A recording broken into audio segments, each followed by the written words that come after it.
जय हिंद जय भारत। आज हम बात करने वाले हैं हड़प्पा सिविलाइजेशन के कुछ प्रमुख पुरास्थलों आर्कियोलॉजिकल साइट के दूसरे एपिसोड में, जहां पर हमने पिछले एपिसोड में 4 प्रमुख पुरास्थलों की चर्चा कर ली है और आगे अब इस वीडियो में हम अन्य 4 प्रमुख पुरास्थलों की चर्चा करेंगे, साथ ही उनके संबंधित जितने भी फैक्ट्स होंगे उनको जानने का प्रयास करेंगे। तो आज की वीडियो शुरू करने से पहले चैनल पर नए हो तो चैनल को सब्सक्राइब कर लीजिए, साथ ही बेल आइकन को प्रेस कर लीजिए क्योंकि हम आपके लिए ऐसी वीडियो समय समय पर लाते रहते हैं। तो आइए दोस्तों आज की वीडियो शुरू करते हैं। आज जो सबसे पहला हमारा आर्कियोलॉजिकल साइट है उसका नाम है कालीबंगा। देखिए कालीबंगा काफ़ी ज़्यादा फेमस एक साइट है आर्कियोलॉजी की, जो कि हड़प्पा सिविलाइजेशन से या फिर कल इंडस वैली सिविलाइजेशन की प्रमुख साइट के रूप में जानी जाती है। सबसे पहले से प्रश्न पूछा जाएगा कि कालीबंगा का मतलब क्या होता है। तो कालीबंगा का मतलब होता है ब्लैक बैंगल्स, मतलब काली चूड़ियाँ, इसीलिए इस साइट का नाम भी क्या रखा गया है, कालीबंगा रखा गया है। अब सबसे पहली बात करें तो यह कालीबंगा साइट है कहाँ, तो यह कालीबंगा साइट है कहाँ पर, भारत के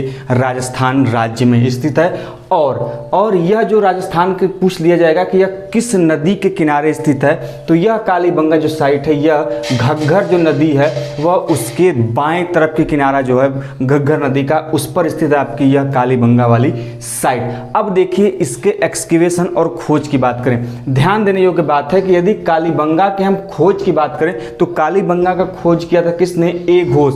इनका पूरा नाम पूछा जाता है अमलानंद घोष। ए घोष का मतलब ए से दोस्तों ध्यान रखेंगे, अमलानंद घोष ने क्या किया था, कालीबंगा का खोज किया था। ध्यान रखेंगे, कंफ्यूज नहीं होंगे, मैंने यहाँ पर मैं खोज की बात कर रहा हूँ, खोज की बात उत्खनन की नहीं। खोज की बात करेगा तो अमलानंद घोष, लेकिन जैसे ही उत्खनन या फिर एक्सकेवेशन की बात करेगा तो आप चले आएंगे कहाँ पर, बीबी लाल और बीके थापर। ध्यान देंगे, एक्सकेवेशन किया है बीबी लाल ने और बीके थापर ने, और खोज किया है ए घोष अर्थात अमलानंद घोष ने। अब आपसे कई बार इस हाल ही फिलहाल का भी प्रश्न आया था कि बीबी लाल का पूरा फुल फॉर्म क्या है, तो ब्रिजबासी लाल इनका पूरा नाम है और बीके थापर का पूरा नाम है बालकृष्ण थापर। तो ध्यान देंगे, एक्सकेवेशन किया गया था कब, 1959 से 60 के बीच में कालीबंगा का एक्सकेवेशन किया गया था। किसके द्वारा, तो बीबी लाल और बीके थापर द्वारा। और खोज किसने किया था कालीबंगा का दोस्तों, तो खोज किया था अमलानंद घोष अर्थात ए घोष ने, कब, 1953 के आसपास।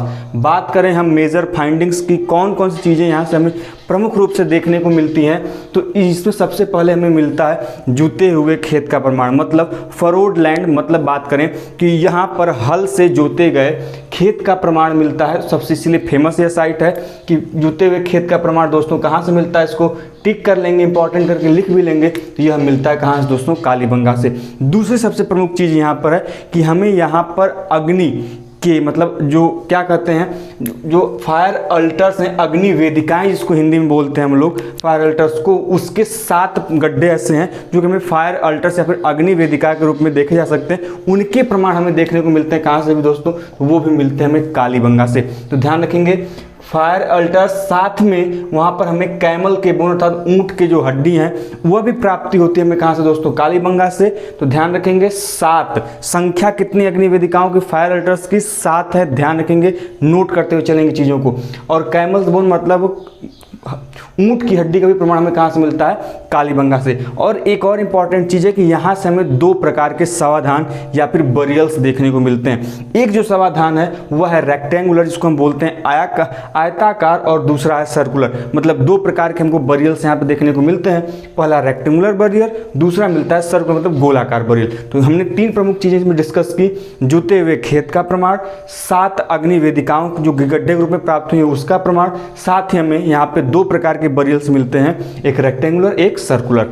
अब हम अगले साइट की तरफ बढ़ते हैं, कोट डीजी। यह भी एक इंपॉर्टेंट हड़प्पन साइट है जो कि कहाँ पर है, इंदस जो रिवर है उसके लेफ्ट साइड में स्थित है। कौन सा, यह कोट डीजी। तो कोट डीजी सिंधु जो नदी है उसके बाईं तरफ स्थित है यह साइट, और इसका एक्सकेवेशन किया था किसने, फजल अहमद ने। ध्यान देंगे दोस्तों, कई बार पूछा जाएगा या प्रश्न कि कोट डीजी का उत्खनन किसने किया था, तो कोट डीजी का उत्खनन किया था फजल अहमद ने।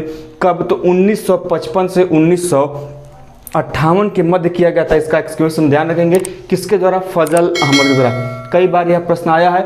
यदि आपने यूजीसी नेट का एग्जाम दिया होगा तो वहाँ पर भी यह प्रश्न आपको देखने को मिला होगा। तो ध्यान रखेंगे। तो कोट डीजी का एक्सकवेशन किया था फजल अहमद ने, कब किया था? तो 1955 से लेकर 1958 के बीच में इसका एक्सकवेशन हुआ था। अब बात करें कि कोट डीजी से हमें किन किन चीज़ों के प्रमाण देखने को मिलते हैं, तो हमें मिलती है ऐसी पॉटरी जो कि व्हील पे बनाई गई हो। मतलब हम बात करें किसकी, तो व्हील मतलब कि जो घूमता हुआ व्हील होता है उसके ऊपर पॉटरी का निर्माण किया गया है, यहाँ पर उसकी प्राप्ति की गई है। साथ ही बात करें तो यहाँ के साइड से हमें मेटलर्जी मतलब धातुकी के प्रमाण मिलते हैं। साथ ही मिलते हैं हमें कुछ ऐसे खिलौने जो कि काफ़ी ज़्यादा महत्वपूर्ण अपने आप में, उनके भी प्रमाण हमें देखने को मिलते हैं दोस्तों। कहाँ से?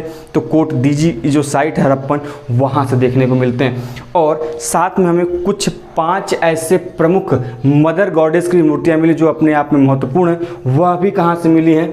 कोट डीजी से मिली हैं, जो कि आपके लिए काफ़ी ज़्यादा इंपॉर्टेंट है। तो सबसे मेन जो चीज़ है तो यहाँ पर व्हील मेड पॉटरी का प्रमाण भी मिलता है हमें कोट डीजी से। अब आपसे इस पॉइंट से सबसे ज़्यादा प्रश्न पूछा जाएगा, इसके एक्सकेवेशन मतलब कौन थे, एक्सकेवेटर इससे कौन थे और ये कहाँ पर स्थित है? तो ये इंडस रिवर के लेफ्ट साइड में स्थित है कोट डीजी। और इसके एक्सकेवेटर कौन थे? तो फजल अहमद थे, जिन्होंने किया था 1955 से लेके 1958 के बीच में।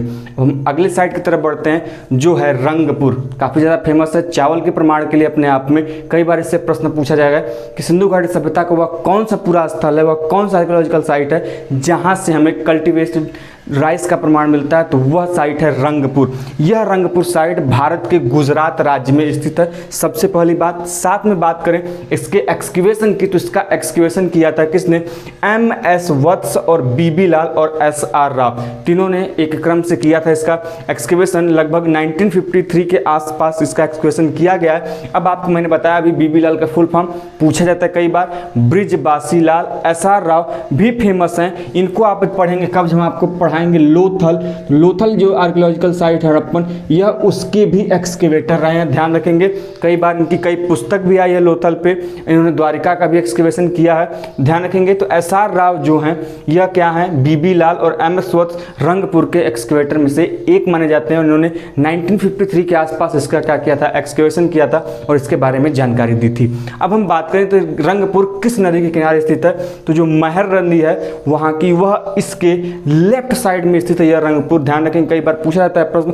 मैंने बोला कि थोड़ा सा पैटर्न चेंज हुआ है, चीज़ें अब एज सिंपल नहीं आती, पहले तरह थोड़ी सी बदली उसमें चीज़ें गई हैं। तो अब आपसे एक नदी के किस किनारे स्थित है या फिर किस नदी के किनारे स्थित है, यह चीज़ें भी आपसे पूछी जाती हैं। तो चीज़ों को नोट करते हुए चलेंगे अपने नोटबुक में। अब हम सबसे महत्वपूर्ण चीज़ इससे यहाँ पर हमसे यही पूछी जाएगी बार बार कि यहाँ से हमें कल्टीवेटेड राइस का प्रमाण मिलता है, मतलब जो उत्पादित धान है जो उसको चावल कहते हैं उसका प्रमाण मिलता है कहाँ से? हमें रंगपुर से देखने को मिलता है। तो इस चीज़ को आप नोट कर लेंगे। और आज की जो हमारी सबसे लास्ट साइट है वह है रोपण। कई बार एग्जाम में इससे प्रश्न बने हैं और आपका ज़्यादा इंपॉर्टेंट है। तो यह रोपण कहाँ पर स्थित है? पंजाब में, भारत का पंजाब में स्थित है। और कहाँ पर? तो जो सतलज नदी है उसके किनारे स्थित है यह रोपड़ आर्कियोलॉजिकल साइट, जो कि हड़प्पा की एक फेमस आर्कियोलॉजिकल साइट भी रही है। अब हम बात करें इसका एक्सकेवेशन का, तो इसका भी एक्सकेवेशन किया था किसने? YD शर्मा ने किया था। कब? वही 1953 के आसपास YD शर्मा ने क्या किया था? यज्ञ दत्त शर्मा इनका पूरा नाम है। कई बार एग्जाम में पूछा जाता है, फुल फॉर्म भी आजकल पूछ ले जाते हैं। तो वह इनका पूरा नाम है YD शर्मा, मतलब यज्ञ दत्त शर्मा। कब किया गया था इन्होंने? कब एक्सकेवेशन किया इस साइट का रोपण का? तो 1953 के आसपास। अब हम बात करें कि कौन सी मेजर फाइंडिंग्स मतलब कौन कौन सी प्रमुख चीज़ें हमें इस साइट से देखने को मिलती हैं जो आपके एग्जाम के सबसे ज़्यादा प्रमुख और इम्पॉर्टेंट हैं। बात करें तो यहाँ पर हमें जो ह्यूमन्स के बरियल्स मिलते हैं, जो समाधान मिले हैं मनुष्य के, वहाँ पर उस सब मनुष्य के साथ ही क्या किया गया?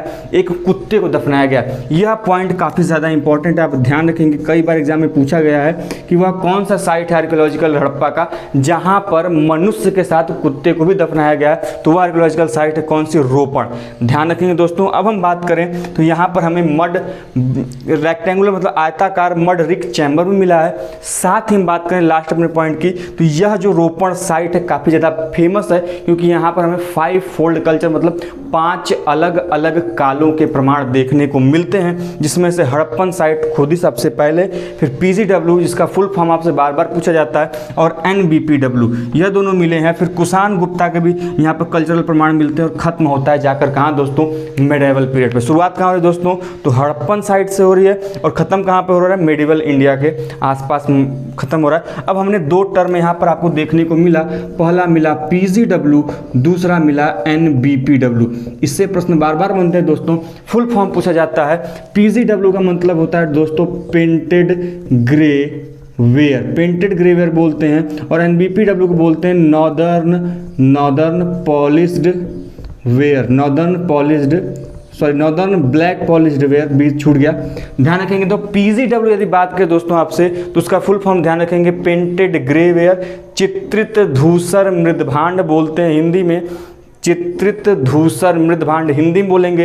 यदि इंग्लिश की बात करें तो पेंटेड ग्रे वेयर। यदि बात वहीं पर की जाए NBPW की, जो कि सबसे उत्कृष्ट मृदभांडीय परंपरा है, मतलब सबसे फाइन कैटेगरी का, यदि हम पॉटरी की बात करें तो NBPW मानी जाती है, और इसका फुल फॉर्म होता है नॉर्दर्न ब्लैक पॉलिश्ड वेयर, मतलब उत्तरी काली परिमार्जित, हिंदी में कंफर्म नहीं ना पा रहा है, उस जो परंपरा है नॉर्दर्न ब्लैक पॉलिश्ड वेयर, यह सबसे फाइन कैटेगरी की मानी जाती है। तो आपको फुल फॉर्म याद रखना है, NBPW का मतलब नॉर्दर्न ब्लैक पॉलिश्ड वेयर और PGW का मतलब है पेंटेड ग्रे वेयर। तो हमने इस प्रकार से आज हड़प्पा के प्रमुख 4 पुरास्थलों की बात की, साथ ही उनके बारे में प्रमुख चीज़ों को जानने का प्रयास किया। तो दोस्तों वीडियो कैसा लगा कमेंट बॉक्स में जरूर बताएं, और दोस्तों के साथ शेयर करना बिल्कुल ना भूलें।